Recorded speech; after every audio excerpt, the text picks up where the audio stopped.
All right, let's do part 2 of this where we're talking about sharing stories. And I absolutely love stories and testimonies for churches because it's a way to celebrate what God is doing, to build momentum, to invite other people to experience what God wants to do in their life. And in the last tip, I talked about this idea that we did of photography and sharing that story on our website and sharing that story in social media. And that can be absolutely powerful for your church. And I want to say a second idea that can really help with this, because sometimes when you think videos or a life change video, you think way too complex. And one of my favorite videos that we've ever done at Summit Park Church, and it was to celebrate one of our anniversaries at the church. We're a church plant a few years old, and what we did, we simply set up a tripod in an empty room with one light, and we had one question taped to the front of the tripod.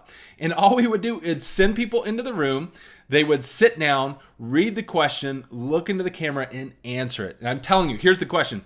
What is God doing in your life since coming to Summit Park Church?